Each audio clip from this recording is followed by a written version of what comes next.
பார், நன்றாக பார். நேற்று இரவு நீ முழு சந்திரமுகியாய் மாறி ஆடிய ருத்ர தாண்டவத்தின் விளைவை பார்.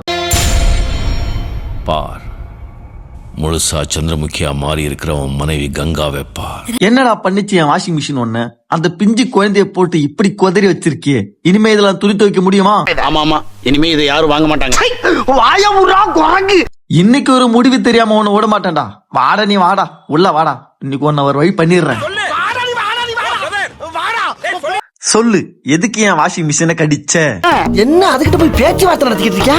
நானே துணி துவைக்க சோம்பேறித்தனை பட்டுக்கிட்டு அவன் கையில காலில் வந்து பல்லாவ சந்தைக்கு போய் பாதி விலைக்கு பார்கெயின் பண்ணி வாங்கிட்டு வந்த பொருளை இப்படி அநியாயமா கடிச்சு புட்டியே. நீ நல்லா இருப்பியா? இதுக்கு முன்னாடி நான் துணி எப்படி துவைச்சேன் தெரியுமாடா? அண்டாவை சர்ஃபெக்சல போட்டு ஒரு வாரமா ஊற வச்சு ஏறி கும்மு மிதிச்சு சாணி மிதிக்கிறமே மிதிச்சு துவைச்சேன்டா. அதேதான் இப்ப லேட்டஸ்ட் டெக்னாலஜி மிஷினும் பண்ண போகுது. இருந்தாலும் என் கால் வலி கொஞ்சம் மிச்சமாவும் இல்ல. உனக்கு மனசாட்சி ஒண்ணு இருக்கா?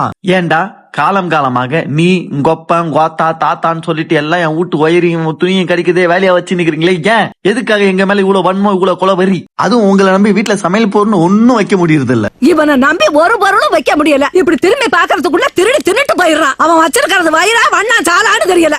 அது தக்காளி எல்லாம் என்ன குடும்பம் பண்ணுவீங்க தெரியுமா? 4 தக்காளி இருந்தா 4 தக்காளியும் கொஞ்சம் கொஞ்சமா கடிச்சு தின்றது. கொஞ்சமாச்சு டீசென்சி இருந்திருந்தா ஒரே ஒரு தக்காளி எடுத்துமே எல்லாரும் ஷேர் பண்ணி சாப்பிட்டு இருக்கணும். எல்லா தக்காளியும் கொஞ்சம் கொஞ்சமா கொதறி வைக்கிறது, அதை நாங்க எடுத்து சமையல் கூட யூஸ் பண்ண முடியாது. எவ்வளவு கொடுமையடா உங்களால நாங்க தாங்கிக்கிறது. அதுவும் என்னைக்காச்சும் ஒரு நாள் அலமாரிய மருந்து மூடாம போயிட்டா உள்ள பூந்து நீங்க பண்ற அராஜகம் அட்டும் இருக்கு. மொத்த துணியும் கடிச்சு கொதறி வச்சிருப்பீங்க. பரவாயில்ல விடு, ஏதோ சின்ன பையனா போயிட்ட, உன்னை மர்டர் பண்ண மனசு வரல. சத்தியம் பண்ணு, இதுக்கப்புறம் இந்த பக்கம் நான் வரமாட்டேன்னு. எது பண்ண மாட்டியா? எவ்வளவு மண்டகனம் பாத்தியா உனக்கு? கைய கால கட்டி போட்டு சத்தியம் பண்ண சொல்ற, எப்படி நான் பண்ணுவேன்னு கேக்குறியா? அவுத்து விட்டா ஓடி போயிடுவியே. இந்த டைம் ஒன்னு அவுத்து விடுறேன், ஆனா அடுத்த முறை பார்த்தேன் இவ்வளவு பொறுமையெல்லாம் பேசிக்கிட்டு இருக்க மாட்டேன். அப்படியே கைத்த கர கரன்னு அறுத்து போட்டுருவேன்.